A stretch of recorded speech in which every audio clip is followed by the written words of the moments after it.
Fala galera, tá começando o Pode Dar Aula!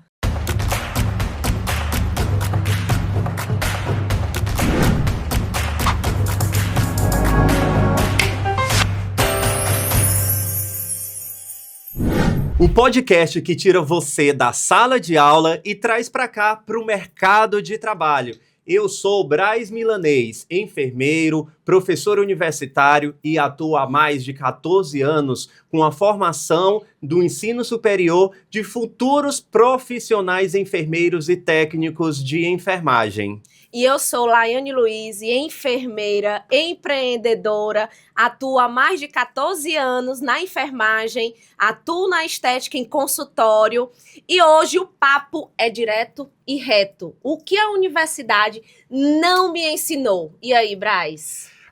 Quando eu me formei, Laiane, eu saí assim muito cru, com medo, e eu imagino que você também já passou muito por isso, e hoje a gente vai conversar sobre esse papo, principalmente preparar você para atuar no mercado de trabalho, assim como a gente. E se você já sentiu aquele medo, aquele frio, chegou no mercado de trabalho ou até mesmo no dia do teu estágio e se perguntou: e agora o que fazer? Então fica aqui, porque esse podcast de hoje é para você. Eu lembro no primeiro dia de estágio, Braz, como eu fiquei nervosa. E o primeiro dia eu ainda peguei uma sonda nasogástrica. E aí, fez o quê? Desodorante e muita paciência, porque, meus amigos, não existe roteiro, não existe plano de ensino. Era só meu caderninho e foi. Mas e aí? O teu, Braz, como é que foi teu primeiro dia? Olha, meu primeiro dia de estágio, Laiane, parecia assim tudo muito fácil, porque na teoria a gente vê isso tudo pelos livros, pela semiótica, semiotécnica, o processo de enfermagem. Tinha o preceptor ali comigo. O medo dele reprovar a gente. O professor de olho ali em cima da gente. Mas sabe, é você ir com o seu paciente e tudo vai fluindo e as coisas vão sendo alinhadas e colocando em prática tudo aquilo que você foi e estava preparado, né? Eu lembro que o meu primeiro paciente, ele veio a óbito, ele teve uma parada cardiorrespiratória e a gente foi lá, eu coloquei em prática toda a reanimação, tudo que eu sabia, mas mesmo assim ele era um paciente grave e veio a óbito, e eu lembro que eu chorei muito. Eu chorei e a professora foi lá, me abraçou, calma, esse é seu primeiro paciente de muitos que ainda vão ter esse desfecho, e eu lembro que isso me marcou muito, né? Depois desse trauma, as coisas foram fluindo mais fáceis. A gente descobre literalmente que a universidade, ela nos ensina algumas coisas, mas outras não, né? A gente vê que a vida real, o estágio mesmo, é bem diferente do... Não tem roteiro, não tem script, né? Então, o que acontece muito? Os grupos de WhatsApp. E agora, o que a gente faz? Tu recebe, Braz? Eu recebo muito. Professora, me formei. E agora? Professora, peguei paciente X. O que eu faço agora? Recebe também no teu WhatsApp? No teu Instagram? Recebo até como profissional hoje também, muitos outros colegas que enviam mensagem: Braz, essa foto aqui, o que a gente faz nesse caso específico, não é? E o aluno também, hoje até como supervisor de estágio também, eu vejo muito essa fragilidade, sim, a insegurança dos nossos alunos, né? E a gente reflete várias coisas, como por exemplo o processo de formação desse aluno, não é?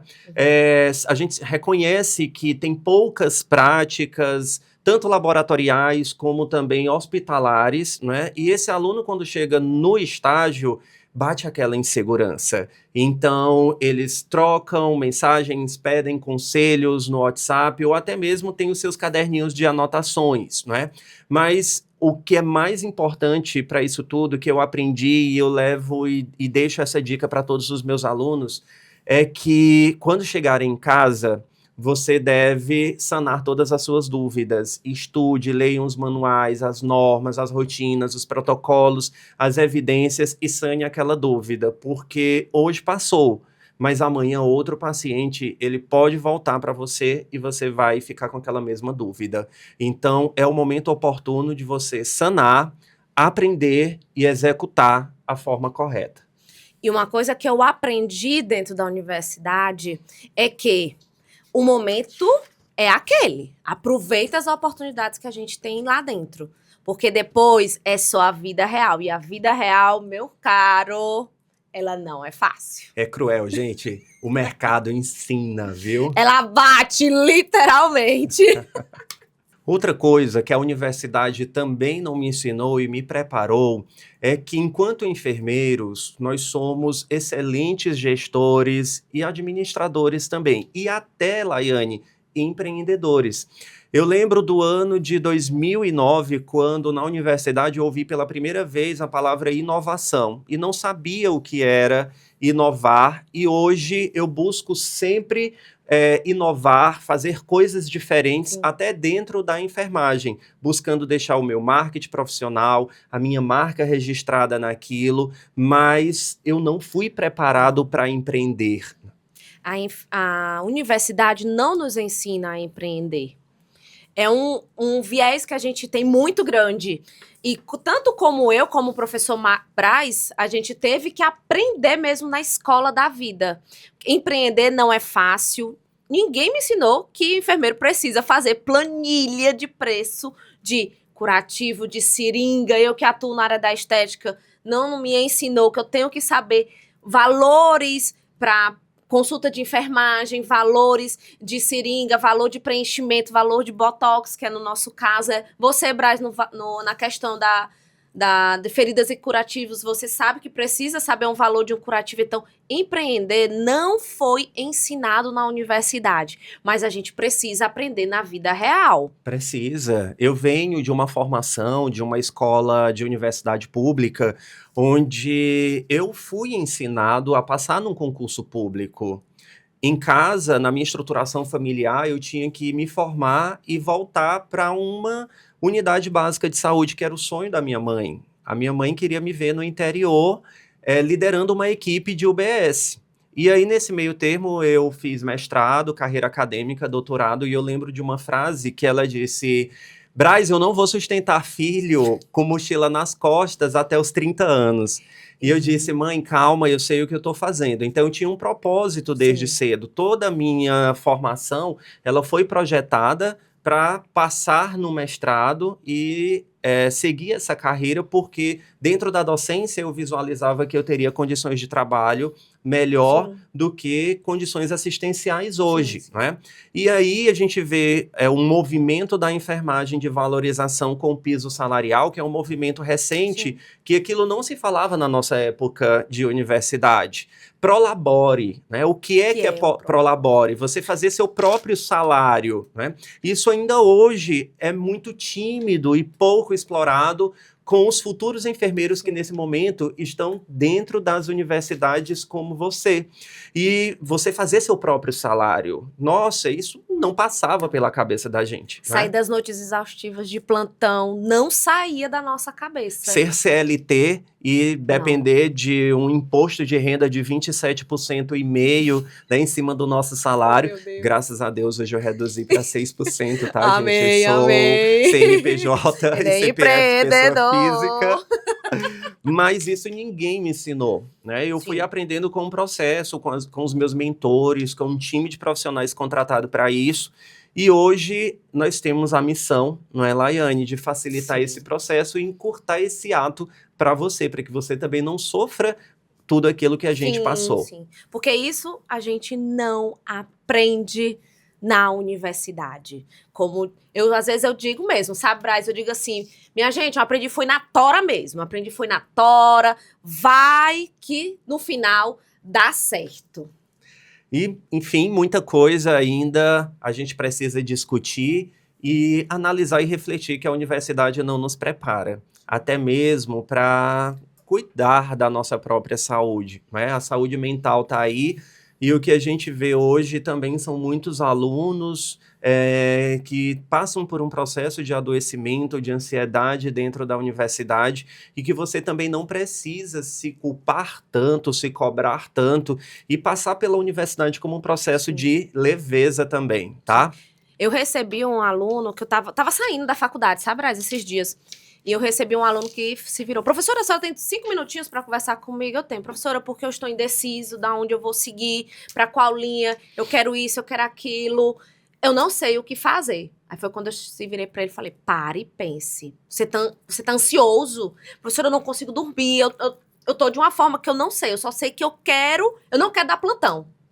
Isso aí eu já fiquei feliz. A sementinha do empreendedorismo já tá entrando ali. Qual área você gosta? Eu gostava da mulher, eu gostava da criança. Opa, você sabe que você pode fazer isso? Professora, eu não pensei. E isso toda vez eu fico pensando quando eu tô dando aula. O que é que eu posso levar para o aluno dentro da minha disciplina que ele pode sair daquele ambiente hospitalocêntrico, unidade básica de saúde, assistencialista, e ir para o seu próprio negócio, sobreviver de outra forma, né? Então, é muito curioso isso daí. E a parte do adoecimento da saúde mental, ela já está entrando dentro dos nossos acadêmicos. Então, você, acadêmico, não sofre, que nós estamos aqui para te ajudar.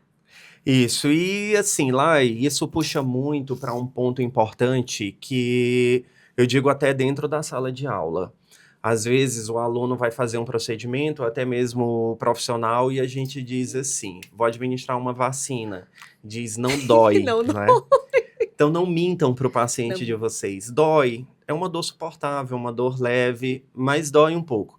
Então imagine se dentro da sala de aula também, todos os profissionais, a maioria dos profissionais, ensinassem aquilo que eles aplicam no seu dia a dia, né?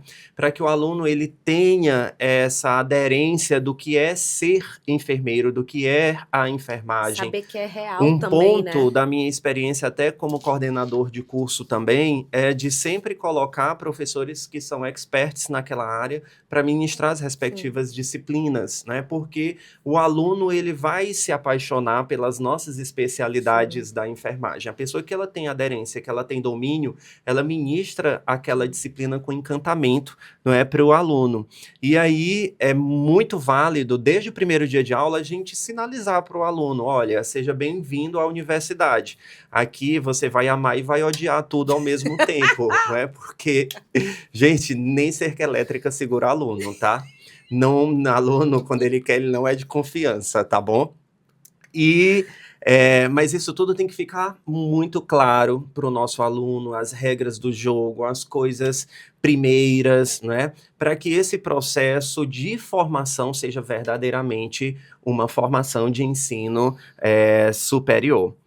E, por fim, aprender todo dia, não é, Laiane? Todos os dias a gente aprende, a universidade ela é uma troca, aqui a gente não está agredindo o ensino e nem falando mal da universidade, aqui a gente está expondo aquilo que nós passamos, aquilo que eu sofri na minha formação também e o que eu ainda sofro hoje, porque agora, como profissional, é que eu preciso estudar mesmo e trabalhar mesmo, né? Hoje, como empreendedor, eu aprendi que eu tenho que fazer o meu próprio salário. Eu não dependo mais daquele salário fixo. Sou concursado público e também sou empreendedor. E hoje eu tenho aí a árdua tarefa de fazer dinheiro todos os dias. Então, é tudo aquilo que as disciplinas da universidade não ensinou.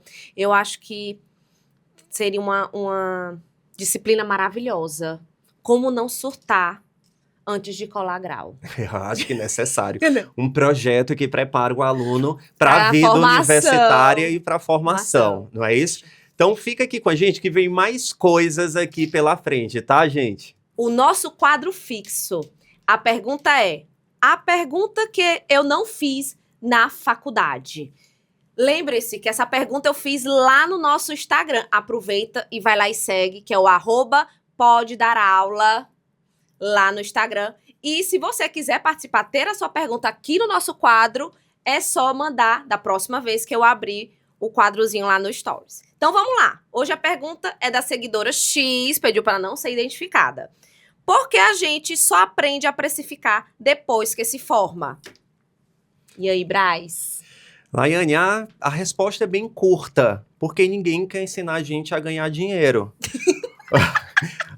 Isso é fato, é fato. A maioria dos enfermeiros não empreende porque tem medo. As estatísticas mostram, Laiane, que apenas 1% da enfermagem global empreende. Então, nós somos muito tímidos ainda. Quando eu falo de consulta de enfermagem de precificação, olha só a cultura da nossa sociedade. Sim. Todo mundo paga uma consulta para outros profissionais de saúde, para um nutricionista, psicólogo, médico, dentista. Quanto é a consulta com o enfermeiro? As pessoas não sabem. E o enfermeiro também, ele não sabe cobrar, ele não sabe se valorizar, ele não sabe o que é URT, ele não conhece o balizamento das resoluções dos nossos conselhos regionais e federal a respeito da precificação, que nós temos uma moeda de valorização, que é a URT. E com isso, logo, ele não sabe precificar, ele não sabe tabelar a sua assistência, os seus honorários dos serviços de enfermagem. Mas a gente precisa catequizar a nossa enfermagem, os enfermeiros. Até os técnicos de enfermagem também podem ser empreendedores, tá? Desde que siga tudo que está no balizamento legal do Conselho Federal de Enfermagem, dentro da hierarquia da classe de enfermagem, ele precisa de um enfermeiro responsável técnico, mas ele também pode empreender, tá? E, Braz, eu aprendi isso no consultório. Quantos eu tive que impor, Braz, eu tive que muitas vezes impor no consultório o meu valor. A minha hora clínica, que não quer pagar. Ah, não, eu vou para fulano X porque não paga. Porque eu não preciso pagar. E nós, enfermeiros, a gente precisa entender que a gente tem valor. A gente não fala tanto de valorização, então a gente já começa se valorizando dentro do nosso consultório. Eu cobro minha consulta. Eu sei o valor que eu tô tendo ali da minha hora, do ar-condicionado que eu tô pagando, da secretária, da internet, daquela comodidade, do cafezinho. Tudo ali, Braz, tem valor. E isso as pessoas, às vezes, os futuros enfermeiros e enfermeiras, eles não entendem que isso tudo gera um custo. E eu preciso saber precificar. Isso a universidade ela não me ensinou. Aproveitando, Laiane, que você já está falando de precificação e que a gente sabe que é um ponto extremamente importante para o enfermeiro autônomo hoje, eu vou aproveitar aqui e vou dar uma pequena aula logo sobre precificação lucrativa. Peraí. Não é assim que as coisas funcionam. Peraí. Vamos rodar a vinheta. Por favor, professor Braz, pode dar aula.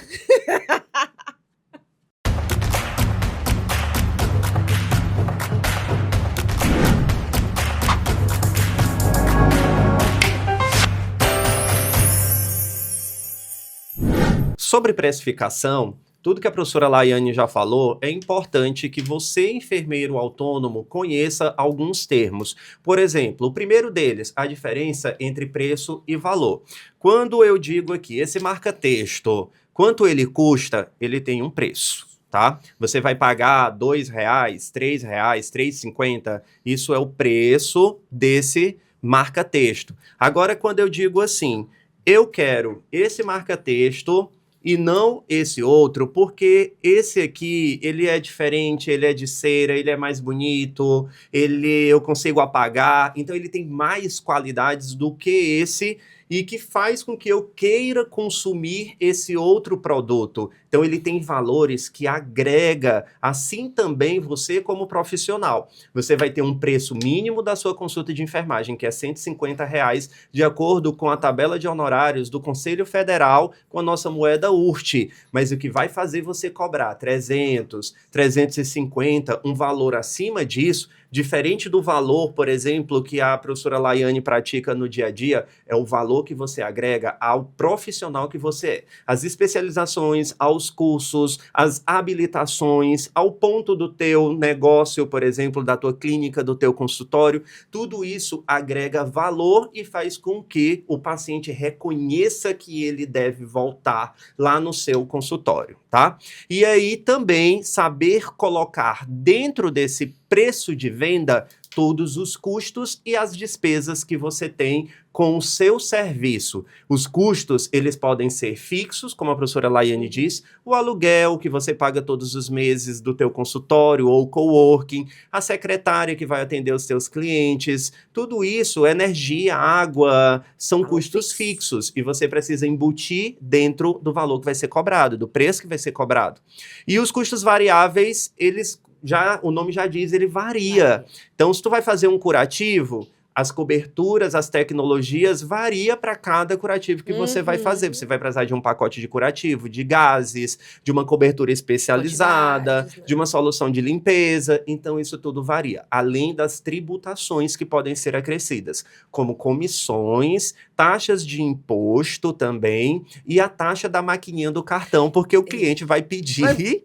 Ou se eles pedem para parcelar em quantos, Laiane? Em 12.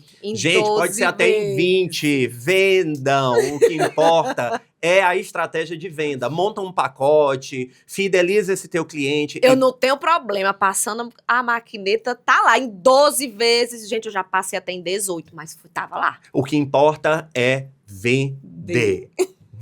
Hoje a gente falou sobre tudo aquilo que não cabe no currículo Lattes, tá? Mas que, como todo profissional que tem o peso do jaleco, precisa saber. Se você se identificou, já manda para aquele colega que tá lá balançado, precisa de um encorajamento, já manda para ele. Aproveita, segue a gente e também vá lá no nosso Instagram, @PodeDarAula. E responde, deixa teu comentário lá também. O que a universidade não te ensinou e não te preparou para o mercado de trabalho. Vai que a sua história vira o nosso próximo podcast, nosso próximo episódio. Até o próximo Pode Dar Aula. Porque aqui, gente, conhecimento não é só para ouvir, é para viver. Até a próxima. Tchau, tchau, gente. Até a próxima.